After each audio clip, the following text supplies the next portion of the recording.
Okay, let's talk about preparing for the next challenge. Oops, preparing for the next challenge. Some cool things I'm going to be talking about the next couple of days to prepare everybody for the July challenge. And then obviously, if you're not in the challenge, hopefully these videos and this information helps you out as well. But one thing for sure is a lot of people come in, a lot of customers, a lot of messages that I get. Hey Pablo, I'm eating healthy. How come I'm not losing weight? And that's awesome. I've been there before. Definitely, definitely something to consider.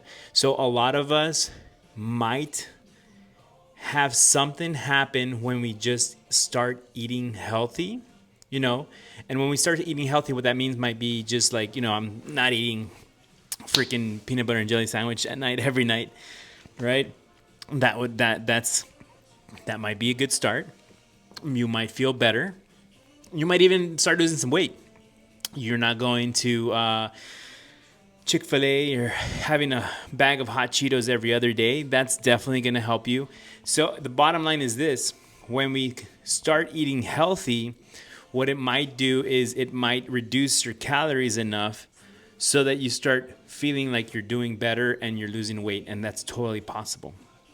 And that might help a lot of us out there, especially if you have a lot of weight to lose and you start eating healthy. So then maybe you decide, hey, I'm going to eat less bread, I'm going to eat less fatty stuff, whatever. That's going to help at the beginning. And if that's where you're at, perfect, great, no problem. So here's the deal. If you do that for a consistent amount of time, a couple of weeks, there's going to be a point where you're just going to be like those customers and those people that are texting me. It's like, hey, I'm still eating healthy. How come I'm stuck? So that's the next level of things. The next level of trying to lose weight is going to have to be you tracking the calories that you're eating. And you just can't be in this mindset that you're just eating healthy and that's going to be enough to get you to the next level. It might have been okay if you were heavy enough to lose those 10, 15, 20 pounds, maybe even more. But then you're kind of like maintenance, right? And you're like, hey, what's going on? Well, you've discovered your maintenance calories. If you've been stuck at around the same weight for weeks or months, you've basically have gotten to the point where you're eating the same amount of calories on average than you're expending. So you can only do one of two things. You can either do more or eat less, or actually a mix of both of them, which is ideal if you have the time. So let's talk about doing more. If you do more, I always tell people, do you have time to do more? Or do you have an 8 to 5 job and you have kids and grandkids and stuff and you just don't have time? Or maybe you're your own boss and you have a business and you're just like, not, and the 8 to 5 is a joke, right? It's like more of like 8 to 8 or 8 to 10 or 8 to 12 or 24/7. I get it. I'm there. I'm there at that point as well. Sometimes I feel like I'm always on the go. So if that's you and you do not have more time to do more, I recommend you just what you're doing, just add a little, sprinkle in a little extra so you don't feel like you're doing more. This is what I'm talking about. Walk, make sure that you have like some kind of device that helps you to get your steps, and aim for over 7,500 steps a day. I always try to aim for 10K. That's been my thing. And how do you get that without having to do more?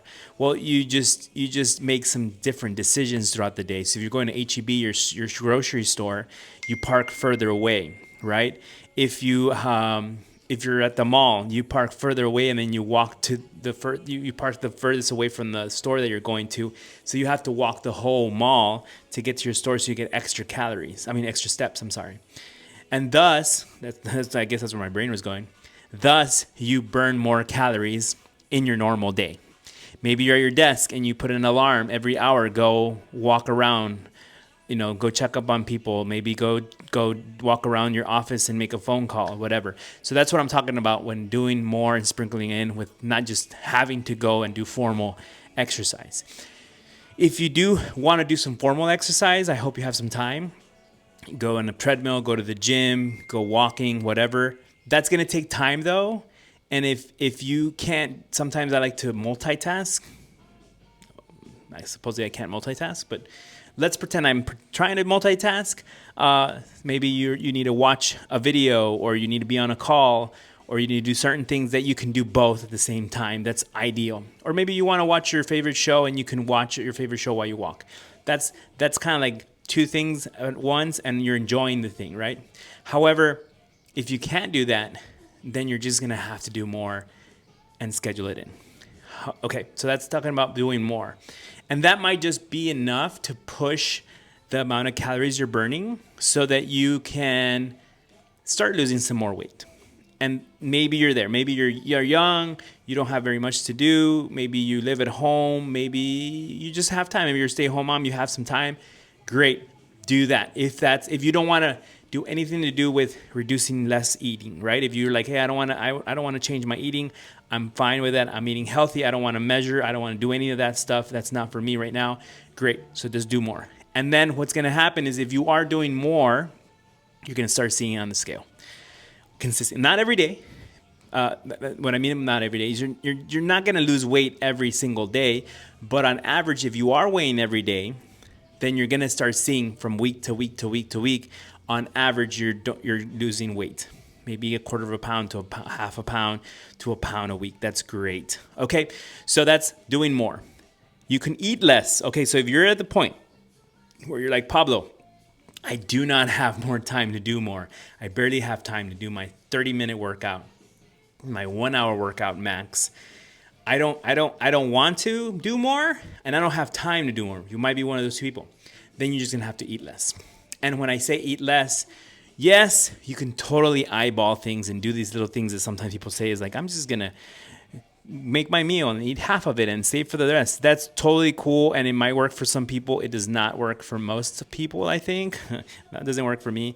I actually have to prep my meals or know how much calories I have in the meal beforehand so that I know what's up. So I have prepped meals. I have prepped protein, chicken, tofu, whatever that day happens, or it's really easy. I have things that are going to be easy to make once I get home fast, or already prepared, measured up, and then I know the calories I'm going for the day. So a good rule of thumb is multiply your weight times maybe 10 to 12. 12 being like pretty good, 10 being a little bit more aggressive on your calorie deficit, and then kind of aim for those calories. If you do that for a few weeks and then you're eating less, if that's eating less for you, you're still doing your whatever you're doing for your activity, and the weight's starting to come down, then you hit calorie deficit. Go there for a little bit. You only change 150 to 200, 250 calories and you start going down if for any reason you're doing everything good, but the weight is not going down. That's when you know you need to go a little bit extra in calorie deficit or eat less. Okay. However, when you're eating less, and perhaps when you're doing more, or a mix of both, that is sometimes a little stressful. No, sometimes it is stressful for your body. So guess what? You might have some nutrient gaps. What does that mean, Pablo? You're eating less, so you don't have all those nutrients before. So you might consider some supplements, right? Some supplements might help out. Not for everybody, but again, I'm an Herbalife distributor. I love biohacking. I love feeling my best, optimize, always trying to help people out. If that's for you, then I would definitely consider multivitamin, some antioxidants. We have some good stuff called Cell Activator. Those are some great ones to make sure that while you're eating less, you're getting enough nutrients. It's kind of like a little health insurance policy, right, for your nutrition plan. Okay, so then another thing that happens is also if you're eating less, sometimes it's a little hard to eat less and eat enough protein, right, without having to eat more fats and carbs, right? Because if you go eat a cheeseburger, yeah, you might hit your 40, 50 grams of protein, but then you're getting like 50 grams of fat and 75 grams of carbs, and then there goes your whole meal. So if you want to reduce the carbs and the fats while maintaining the protein pretty high, again, supplements might help. So protein shakes, lean protein shakes, like we do have some lean protein snacks. We have like a berry and a peach mango flavored protein drinks. We got some protein bars. We got some good stuff. If you are interested in that, totally help you out. Don't want to make the video about that, but if you are interested, totally can help you out with that. So you guys that. So that would be a little bit of what I would do. I want to leave. I'm almost going to be done with this video because I don't want to be super long. But if you're eating healthy, that might not be enough. Eating less, counting calories might help. For sure, has helped me. It's awesome. You'll get the hang of it. It's not easy at the beginning. Or doing more. Make sure you're tracking that as well. Steps might be a way, if not some formal exercise, and you're going to do awesome. July challenge is going to be incredible. July, whatever you're doing, maybe you're doing your own challenge. I wish you the best. I'm here to help you out. If you need something, let's go.